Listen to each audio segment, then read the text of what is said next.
Hello everybody, welcome to the Chensor Dynasty. I am your host, James Chen, aka jchensor.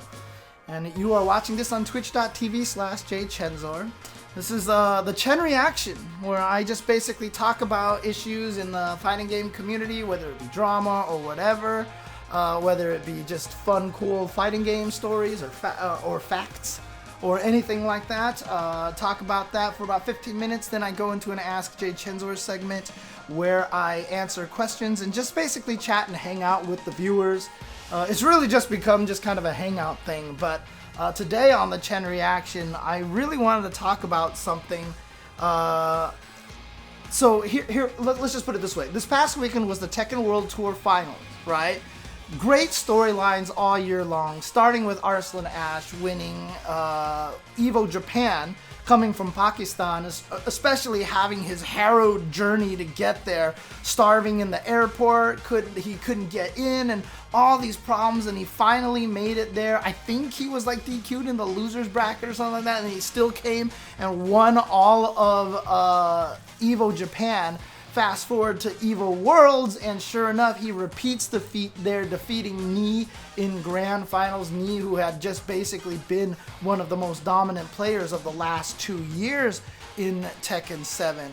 And the event was awesome, right? It was super well run. The pools section were super awesome. The last chance qualifiers were so much fun. The matches were super hype. Everything was really, really cool. The reveals were cool. The commentary was great. Everything was wonderful this weekend. However, there was one aspect of the tournament that kind of reared its ugly head, and it really, really pained me to see this and to watch this, because, you know, one of the greatest stories of the season, and one of the reasons why the story was so great, obviously one of the greatest stories is Pakistan really throwing the Tekken world upside down, right?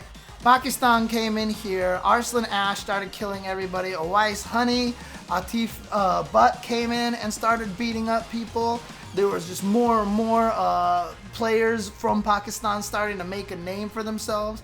So much to the point that a bunch of players, including Super Akuma, including Ni, including I think it was Chikurin also did it as well, but a bunch of them flew to Pakistan to do training over there, right? That's how much they changed the scene, is that a lot of players actually travel to Pakistan to do their training for the Tekken World Tour, right? Everyone knew that's where the best players were, and that's where you were going to get the training. And, you know, it's one of the greatest success stories. How many times have we heard people talk about, oh, we have this great scene here, and then it's like, yeah, okay, but, you know, hopefully I'll catch up one of these days. No, Pakistan came in, was like, look, we're the best. And it turned out they were the best. They were beating everybody. They were clearly the top, the cream of the crop talent out in Pakistan. And it's one of those wonderful things. I've been getting tweets from people in Greece. I've been getting tweets from people in South Africa. I've been getting tweets from people all over the world of these scenes that are growing, and it's wonderful. And it's just one of those things that makes me love fighting games that much more, is that it's such a universal language. And the power of fighting games really is the arcade. The arcade is the great equalizer, right? You don't need $1,000 PCs. You don't need any sort of craziness like that. The fighting games always came from the arcade scene. They were the great equalizer. So every country, everywhere in the world, people played fighting games, right? Like King of Fighters was super popular in China and in Latin America, for example. You know, fighting games are played all around the world, and because of that passion, because of that love, it hasn't stopped. And in fact, one of the reasons why Pakistan is so strong is because their arcade culture never disappeared, right? They still gather in arcades and play, and they're face-to-face group, helping each other, training each other, and just being a community, right? It's one of the things that is missing from fighting games today, is that community aspect. The online aspect of fighting games is kind of taking that away. Fortunately, the offline events that fighting games play on still maintain that, but not everybody has access to it. Anyways, I digress. the point is that scenes from around the world are playing fighting games, and the more scenes that show up, the better it is, and the more wonderful it is. And that's the thing, is we as a fighting game community, especially myself and a bunch of other people who are in leader positions, we want to do our best to make sure that these scenes are welcome, right? And to have the diversity, to have the worldwide talent pool that exists, to have players like Hot Dog from Hong Kong, to have players like Big Bird from you know, United Arab Emirates, and you know, to have players like Arslan Ash and Oi's Honey and everybody coming from Pakistan, and it's a wonderful thing. The problem is now, because of the nature of internet, because of the nature of Twitch chat, when I was watching the Tekken World Tour this weekend and I had the chat open for periods of time, it was probably some of the worst chat that I had ever seen when a Pakistan player was playing on stream. It was disheartening, it was frustrating, and it was infuriating, to say the least. The stuff that I saw people saying about Pakistan and their players was disgusting. It was absolutely, absolutely awful, right? And it's one of those things, is that when somebody in chat starts to do something like that, it's easy for people to stick to kind of just join in on it because they think it's funny, right? Because like if you see a mean nickname for Pakistan, you know, in the chat, you're like, that's kind of funny, and you type it in yourself and it kind of propagates. And a lot of people want to say that's just the way Twitch chat is, right? It doesn't have to be, though, right? It doesn't have to be. It's going to be hard to stop.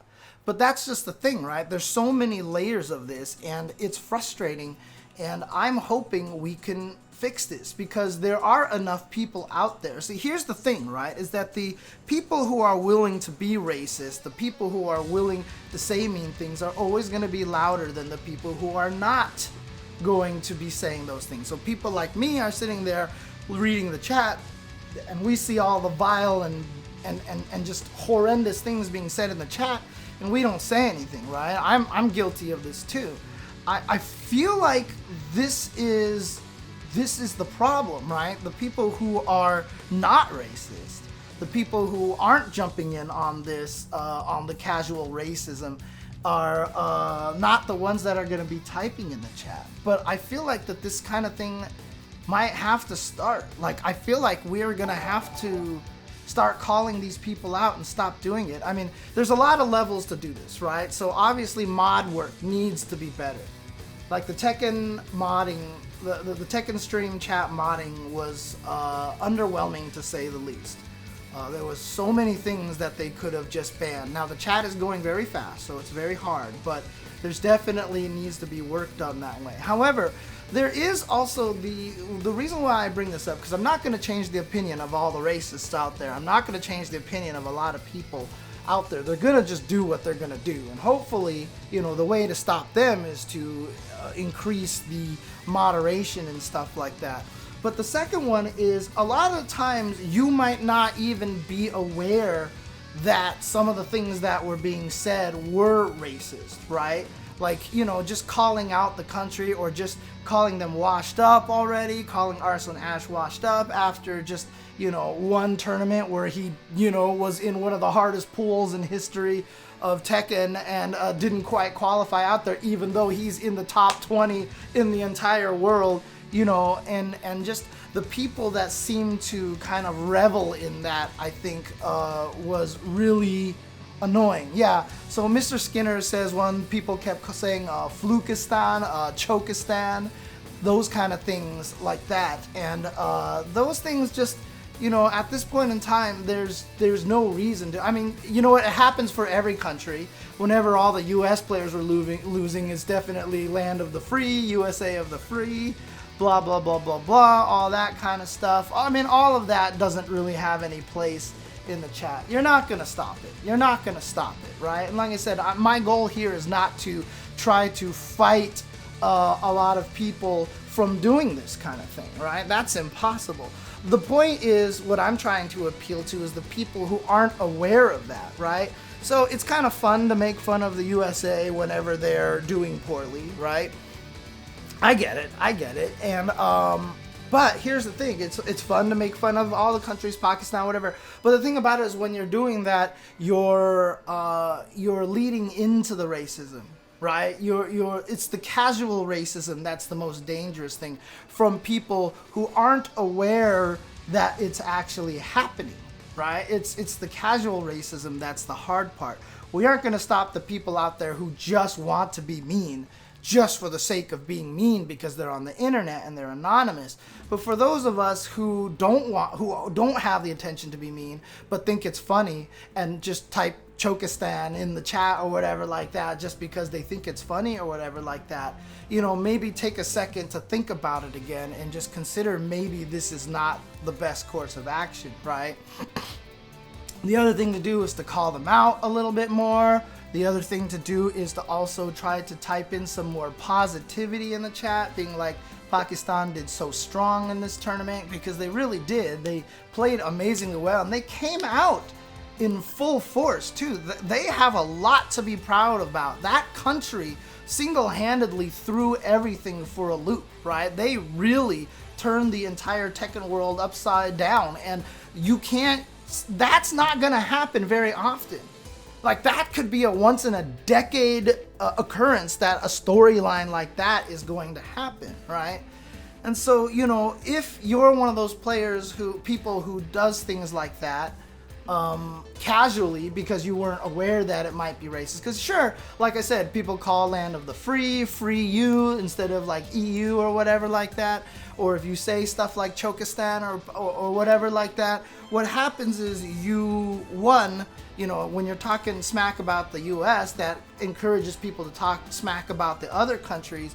And then when they start talking smack about them, that kind of just leads down this path that people get a little bit more and more racist to the point where the really racist people actually just start going full on racist, right? Because those nicknames that I just mentioned, for Pakistan were not the worst that I saw. It got far worse in the chat, okay? There were people saying some absolutely vile things in the chat, which were very, very disgusting. And again, we need to work on the moderation stuff in those situations. The other thing too that we can do as people, and this is not even just in Twitch chat, this is just with people that you're friends with, this is people that you know casually here and there and everything like that. If one of your friends makes these kind of jokes or says these kind of things, pull them aside, DM them on Twitch, just talk to them about it, tell them to stop, kind of thing. Tell them that you know that this person is not a bad person, but what they're doing is kind of feeding into that negativity, right? And I've talked about trying to make chat more positive many times, with the full understanding that it's never going to change.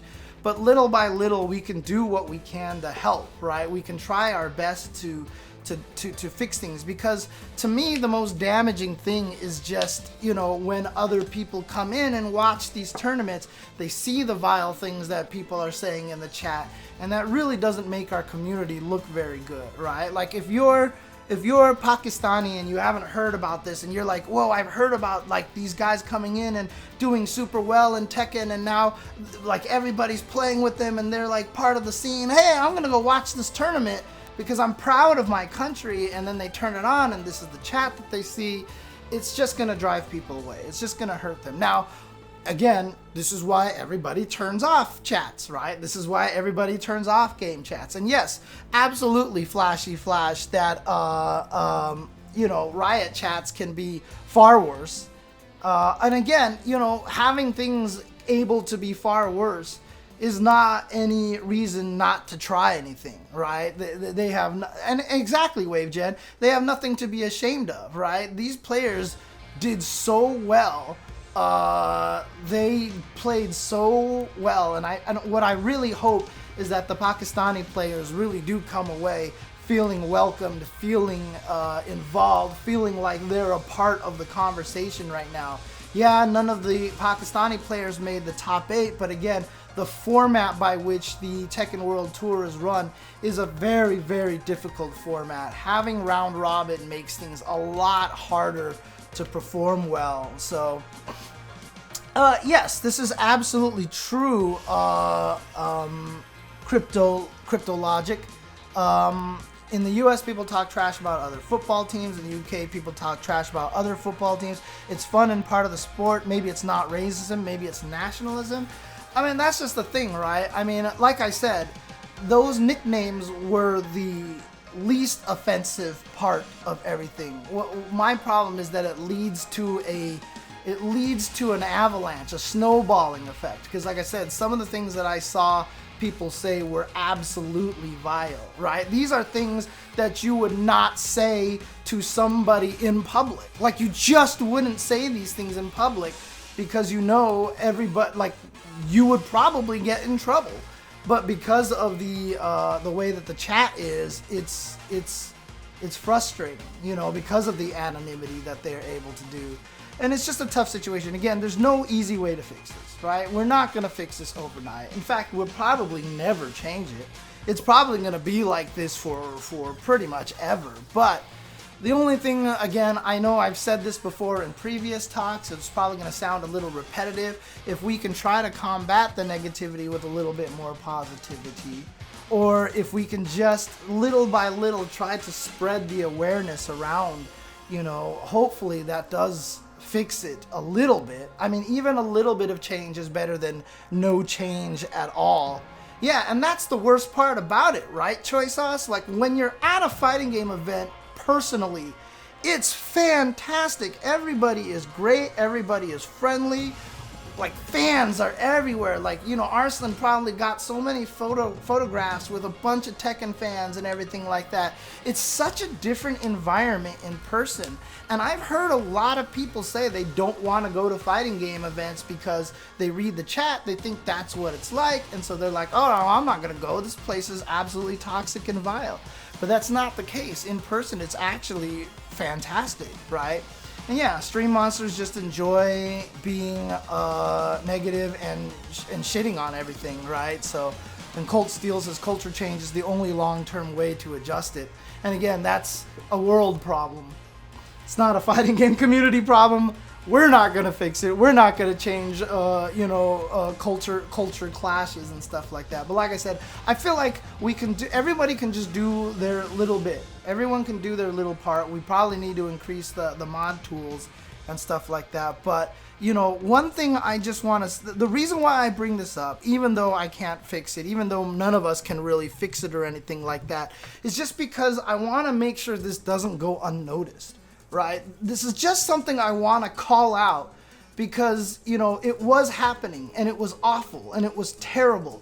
And I want people to be aware of it. I don't want people to brush it under a rug and just say, that's just the internet. That's just the world. You know, you can't change it. It's more than just the FGC, blah, blah, blah. I don't care. I'm in the FGC. I want to see if I can fix the FGC as much as I can. It's probably not going to happen, but I'm not going to sweep it under a rug. I'm going to make sure that it is something that people talk about, because as long as we talk about it, that will encourage people to get better mods, etc., etc. I just don't want it to go unnoticed. I don't want it to get swept under a rug.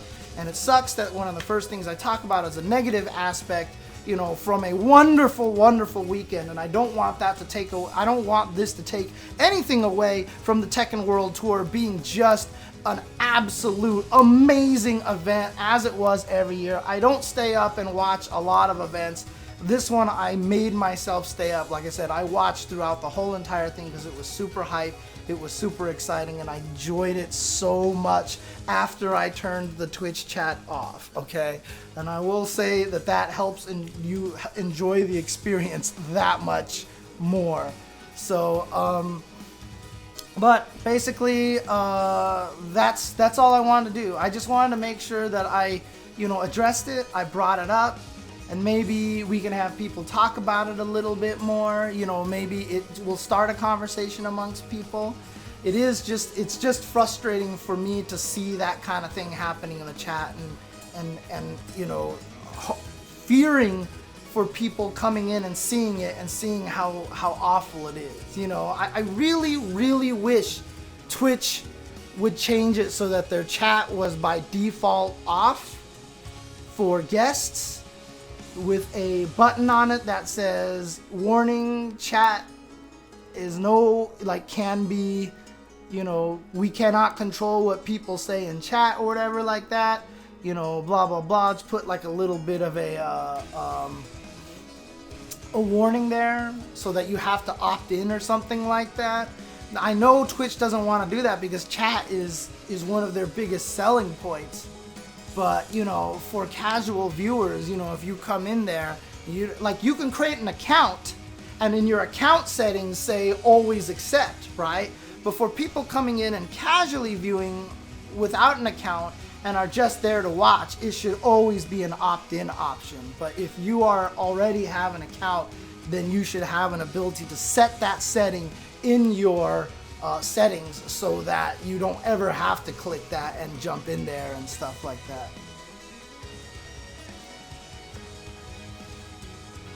So there you go. If you're wondering at home, if you're listening to this on audio and why it went silent, it's because I pet my cat.